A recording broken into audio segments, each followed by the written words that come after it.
Hello tout le monde, aujourd'hui nouvelle vidéo et aujourd'hui c'est la vidéo sur les donuts. On me l'a demandé, du coup je vous la fais aujourd'hui. Pour cette recette, du coup je me suis basée sur la recette de l'application Coucou Mix. Encore une fois, vous n'êtes pas obligé d'avoir un Thermomix. Vous pouvez avoir un robot ou même le faire à la main. C'est des ingrédients de base. Donc là du coup j'ai commencé par mélanger avec 250 g de lait, de la levure de boulanger, voilà. J'ai rajouté 60 g de beurre.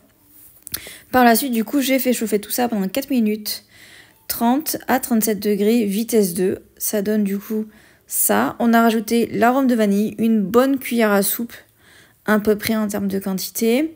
On a rajouté 60 g de sucre et ensuite on a rajouté du coup 2 œufs. Voilà. J'avais mes assistants avec moi. J'ai rajouté une grosse pincée de gros sel parce que moi j'adore ça. Ensuite, on a rajouté 500 g de farine. Franchement, c'est une recette qui est super simple et franchement très bonne.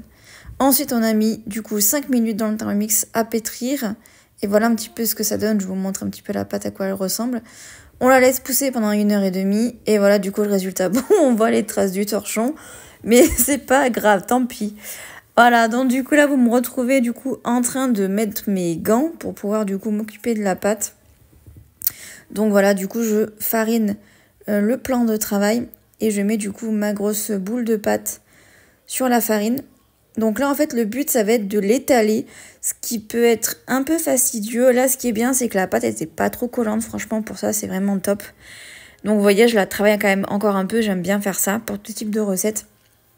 Et ensuite du coup je l'étale. Donc bon j'essaie de l'étaler on va dire entre guillemets pas trop, enfin en fait si vous voulez faut pas qu'elle soit trop étalée finement, faut quand même qu'il y ait encore un peu de relief, mais de toute façon quand elle sort comme ça en général elle est toujours un peu gonflée, donc bon c'est pas trop mal. J'ai utilisé un verre et du coup après pour faire les fameux donuts j'ai utilisé, enfin en tout cas pour faire le trou au milieu j'ai utilisé du coup la fameuse cuillère à melon. C'était un peu fastidieux je vais vous avouer, mais pour éviter d'acheter un moule à donuts franchement ça fait super mal à faire. Une fois qu'on a pris le pli, c'est vraiment top. Donc voilà, mes donuts, bon ok, là ils tirent un peu la gueule. Il y en a certains que j'avais mieux réussi que d'autres. Vous inquiétez pas, il n'y avait pas que 6. Et voilà ce que ça donne. Après, je les ai mis du coup 30 minutes à pousser encore sous un torchon.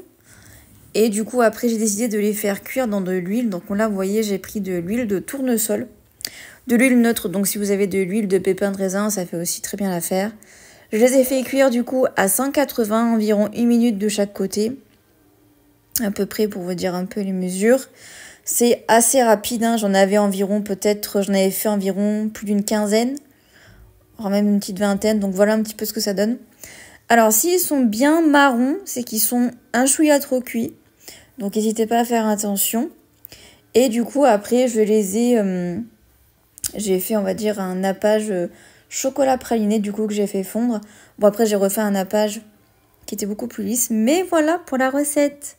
Bisous tout le monde!